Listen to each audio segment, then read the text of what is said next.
For this struggling mother, it's a hand-to-mouth existence, with the pressure of 2 hungry mouths to feed.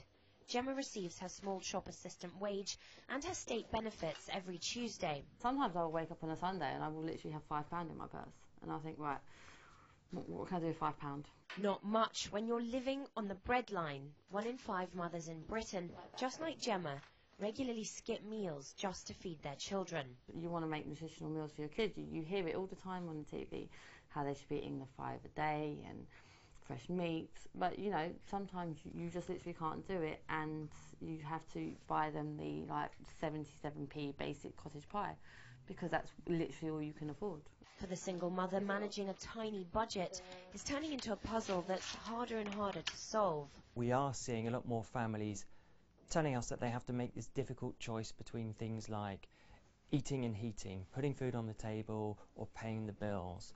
A part of this is driven by problems in benefit administration, sanctions being applied often inappropriately that leave people having to go to food banks. Food banks such as this one, run by the Trussell Trust. The charity first started working with abandoned children in Bulgaria, but they switched over to the UK when they discovered what they call hidden hunger in Britain.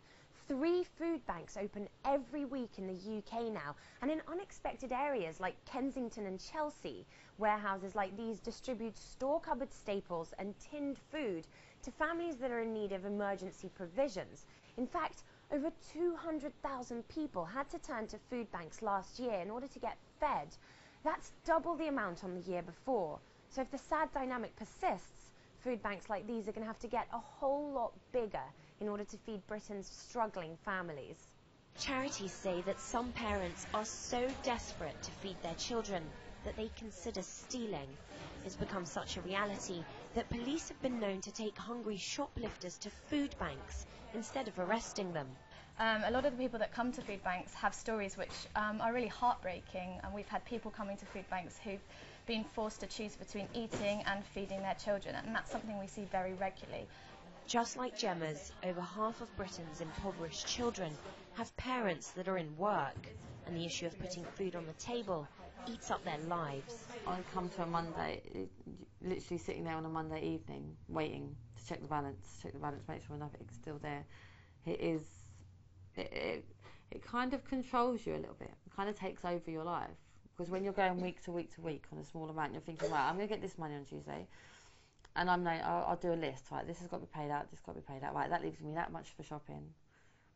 It takes over your thinking for most of the week. And with the cost of basic necessities, including food, rising all the time, Gemma lives on a diet of daily struggle and worry about the future. Polly Boyko, RT, London.